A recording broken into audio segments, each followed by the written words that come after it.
If your prospects are really valuable, come on, give them the attention they deserve before ramping things.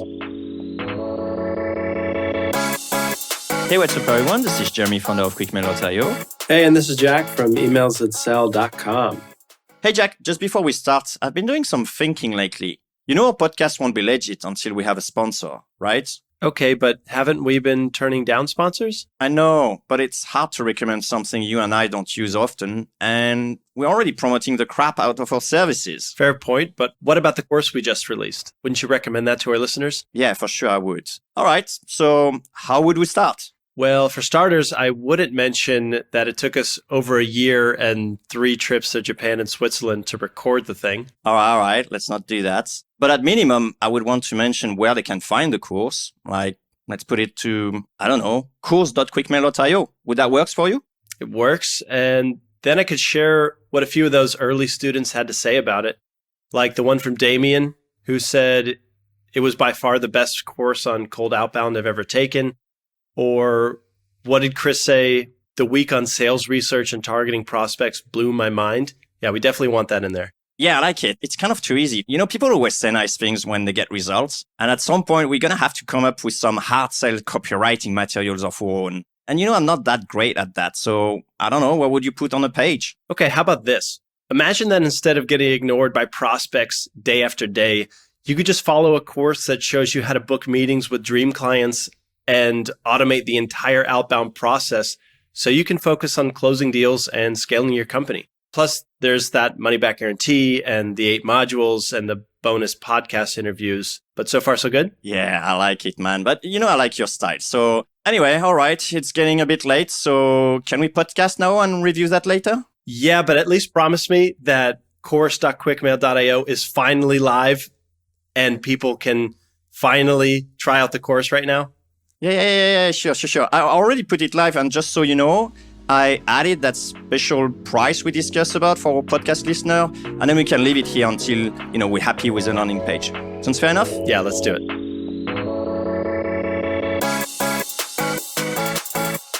Congratulations, you got your first reply through cold email. You even managed to close a lead. Surely this is proof cold email works for you, and you're ready to ramp things up, right?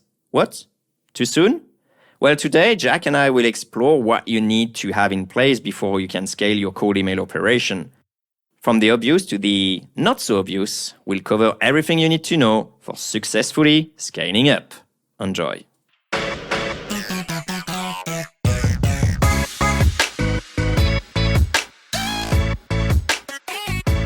Let's talk about the S word.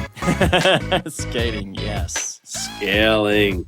So how do you know when you're ready to expand your outreach efforts pretty much? Just take a good thing that's working and crank up the levers a little bit. Yeah, Jack, I'm ready to scale my campaign. I'm there. Am I? Yeah, maybe. Let's take a look to see if you're there, because I think this is a pretty common problem. Turns out a lot of cold emailers rush to ramp things up when they're not quite ready. And then what's the problem there? Jack, I got my first reply. I think I'm ready to scale. I'm pretty sure I know what I'm doing here. I got a sales quota by the end of the quarter. So, you know, I got to ramp things up. Yeah, now or never. But here's the problem. If you ramp up too soon and too fast, you have a risk of burning through your market. And it doesn't matter who you're selling to. There's a finite number of prospects out there. So it is really important to know when you're ready and when you're not ready to scale. So with that, let's talk about it. So I see ramping a cold email campaign in 3 phases. We haven't talked about this before. It's kind of something I just pieced together in the show notes here. But phase 1 is validation. You want to check if cold email actually works with your market. And that phase is pretty quick to cross over. You get replies, your market does check email. Okay, great. Go to phase 2, which is what I'm calling the learning phase. This is where testing and speed of learning matters more than anything else. Because maybe at this point you have assumptions. Okay, this is our hottest list that we can build. And this is our most compelling offer we can put together. Let's tackle this market with a message. Does it work? You're testing wildly different copy in order to come to the very best message that you can, to the very best list you can. And once that's achieved, once you say, we know exactly who our hot prospects are. We know what's going to get them excited.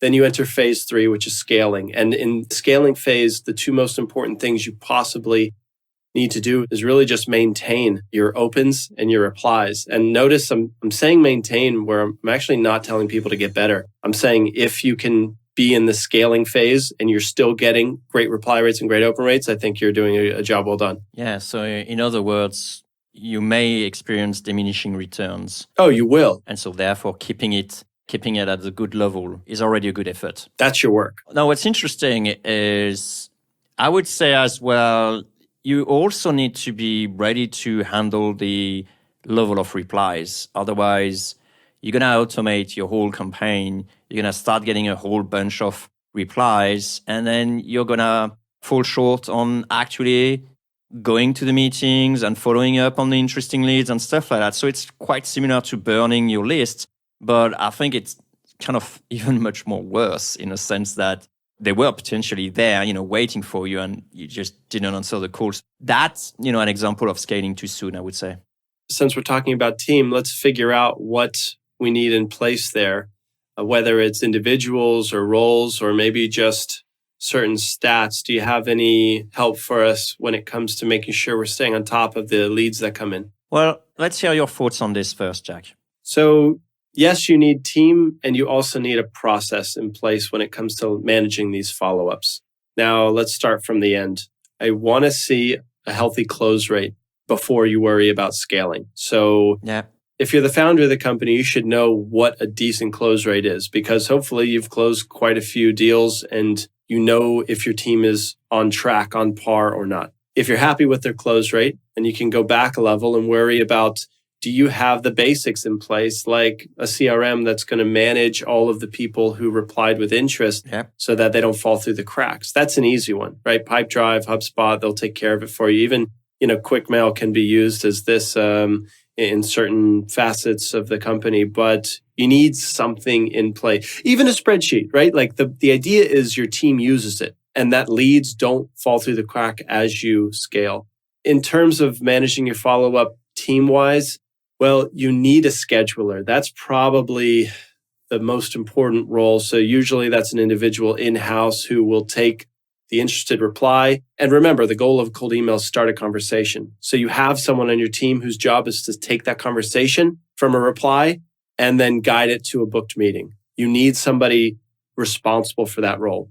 Now, Jeremy, do you think it needs to be like a full-time person who's just a scheduler? Or is this more something we can figure out as a task-based? I guess it depends on how each company is structuring themselves, and also depends on the nature of the product. Some product will be, way heavier in terms of their sales cycles. Other ones will be shorter. Just let's jump on a demo call quickly and then that closes right there and then. So I don't have any fixed mindset when it comes to this particular point.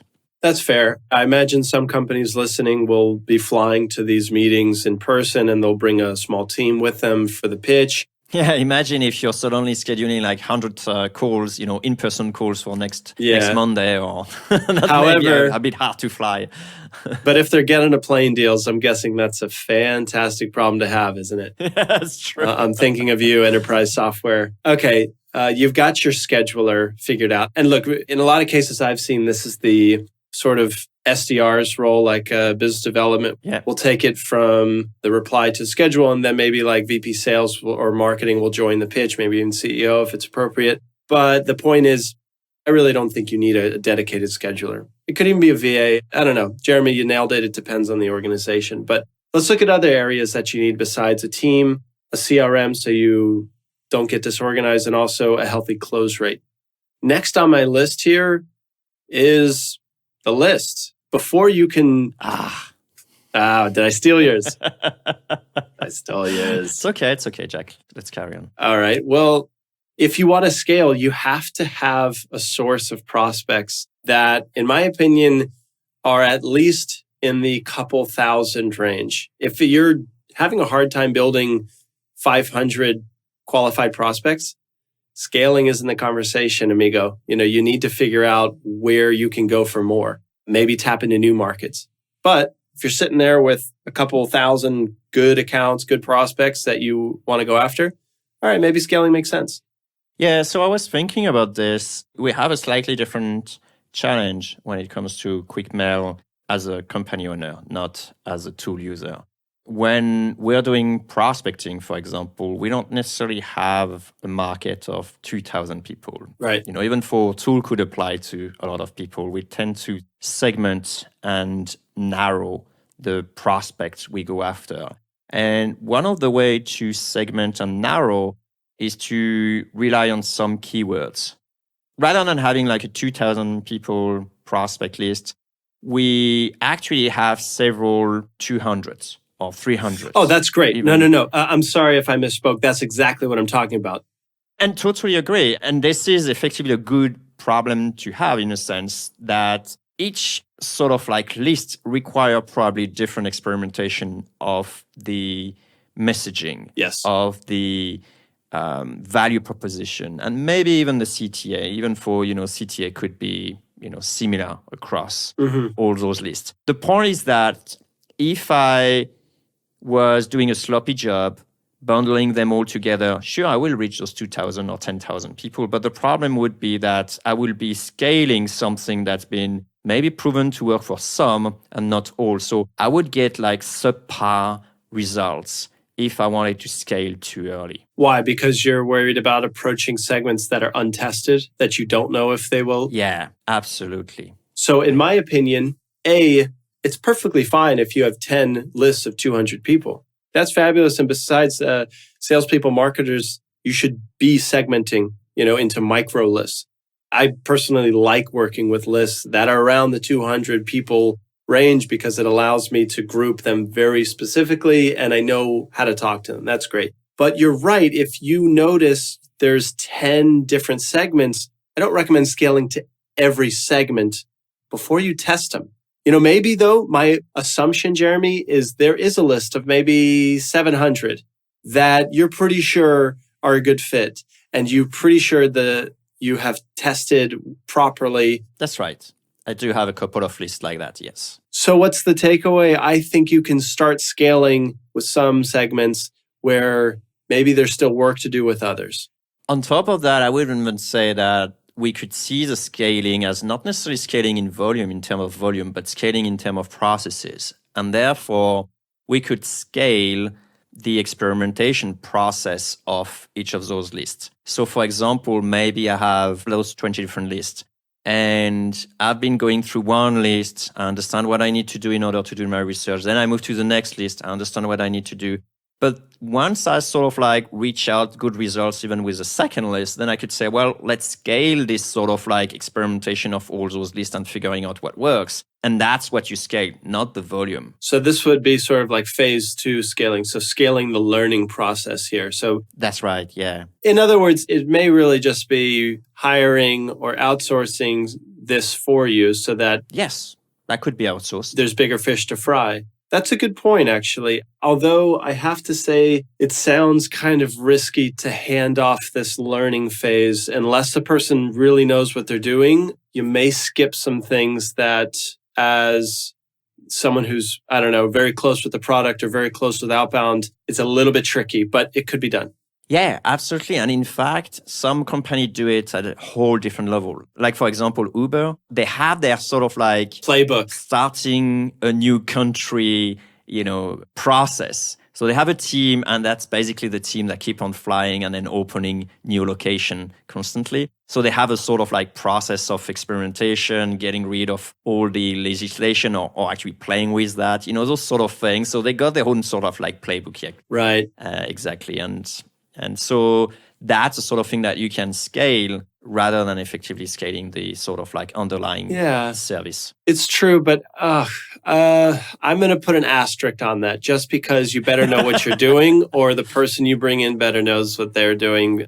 Otherwise, the learning may not actually happen. And instead, you may just have one campaign that fails and another that fails and another. And then, you throw in the towel. So Jack's soapbox there. But okay, so we've got the close rate. We've got the follow-up figured out. We've got the list and where to find prospects. There's 2 other areas that I think you need to nail down before talking about scale. The next, probably the biggest one here is the messaging. And let's get into Jack's concrete number recommendations here. I don't think you're in a place to talk scale until you can get a 15% reply rate from one of your segments.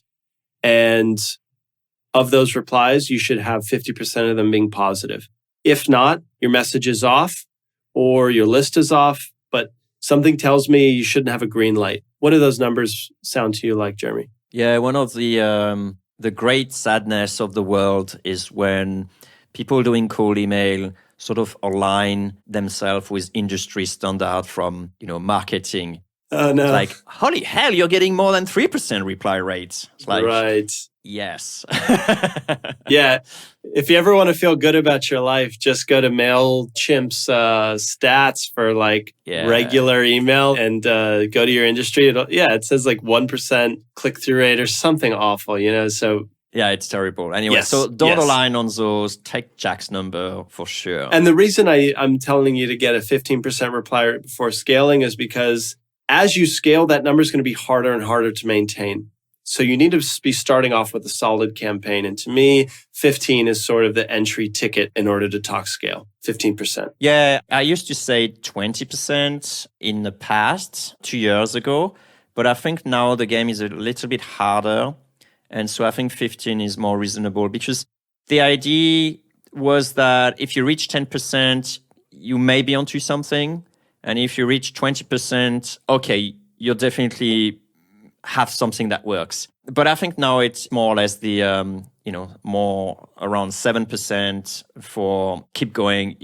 You're tapping onto something. And then the 15% is like, okay, that seems to be working. But bear in mind that we'll probably do a future cast, but we do have regulars that put out, 50% reply rate and more. Yeah. So it's not like, you should sort of say the ceiling is 15% and that's it. And I have to say, if you're listening saying, gosh, how the hell do they get those reply rates?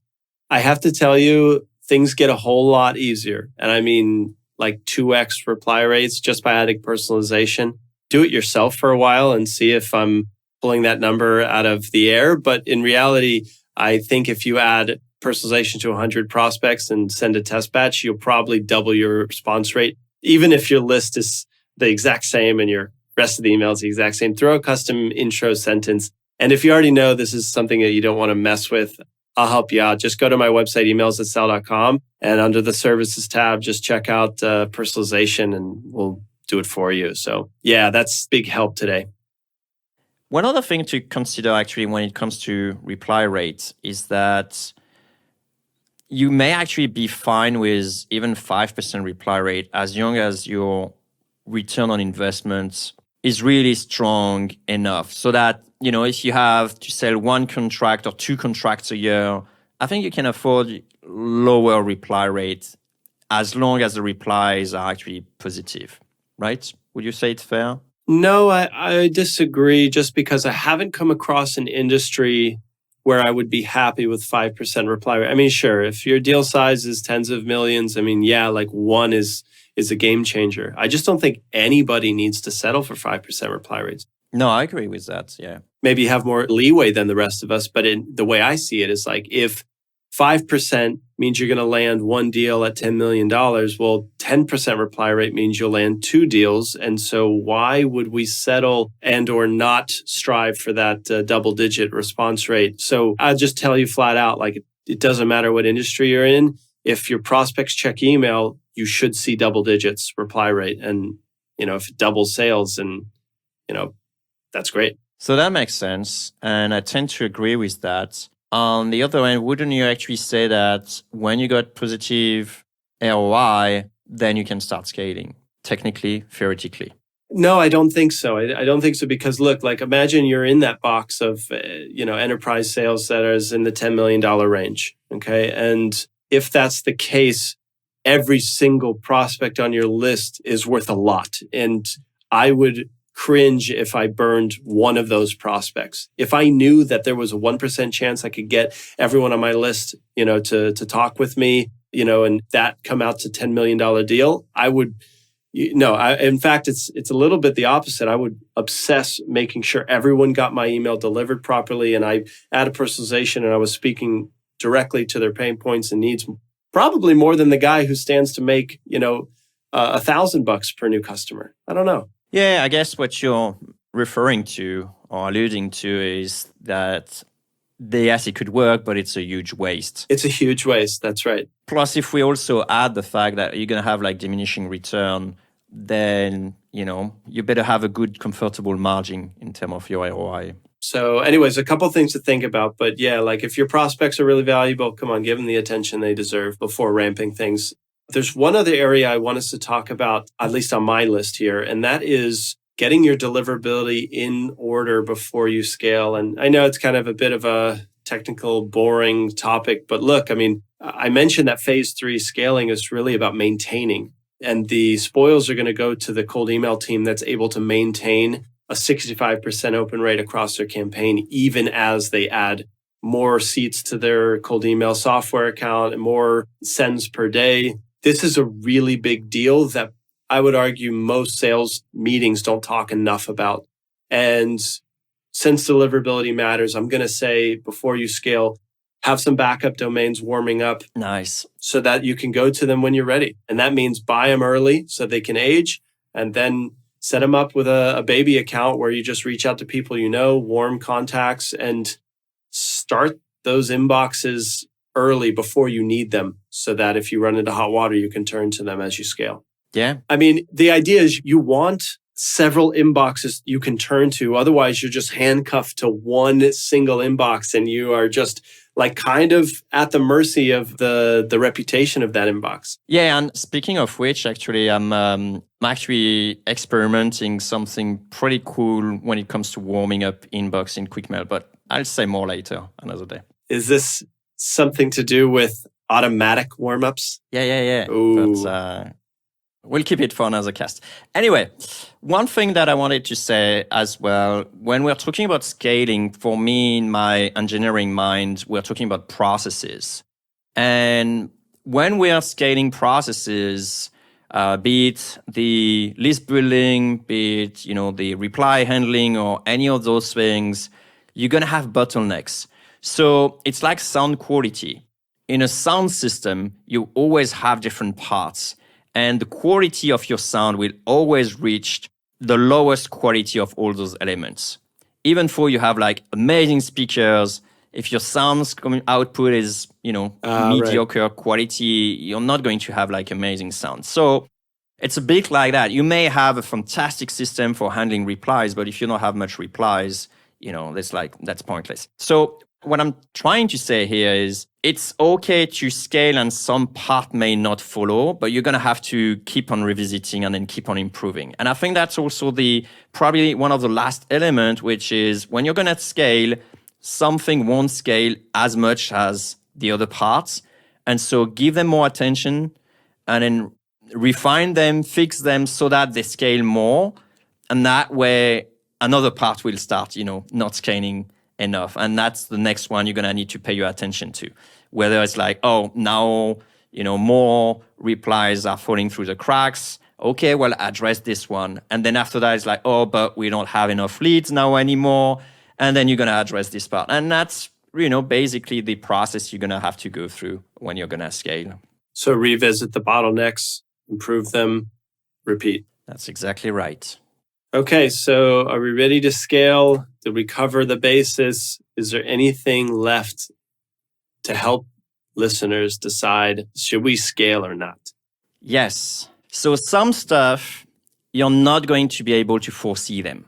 And imagine, for example, you're that mountain climber going on the Mount Everest and you don't have your bottle of oxygen, right? So you can only plan so long. Sometime some problem will arrive and you're going to have to improvise.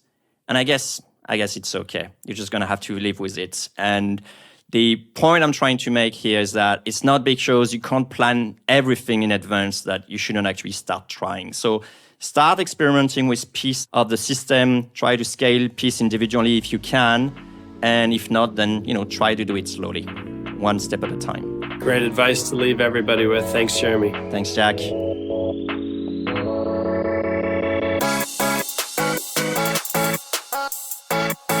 If you want to know if you're ready to scale or not, Start by understanding which phase of the cold email process you're at. Could be validating stage, learning stage, or maybe the scaling stage, which is where you want to focus on maintaining your open and reply rates. Next, you need to make sure you have enough prospects. North of 2,000 is a good start, and they can and should be grouped in smaller subsegments. Next, you want to have a tested campaign with a 15% reply rate or better, and that includes a 50% positive reply rate. A couple more, you want to have the people and processes in place for your follow-ups so that you can make sure to maintain strong close rates. And last but not least, revisit this cold email process regularly as you scale so that you can keep IDing new bottlenecks and fixing them. Hey, cold emailer. Yeah, you. If you got some value from this episode, give us a high vibe by sharing a 2-sentence review on iTunes. Or Stitcher, or TuneIn, that works too. It's a quick way to help other growth-minded folks like us find this podcast So they can send awesome emails. and make everyone's inbox a better place. Thanks.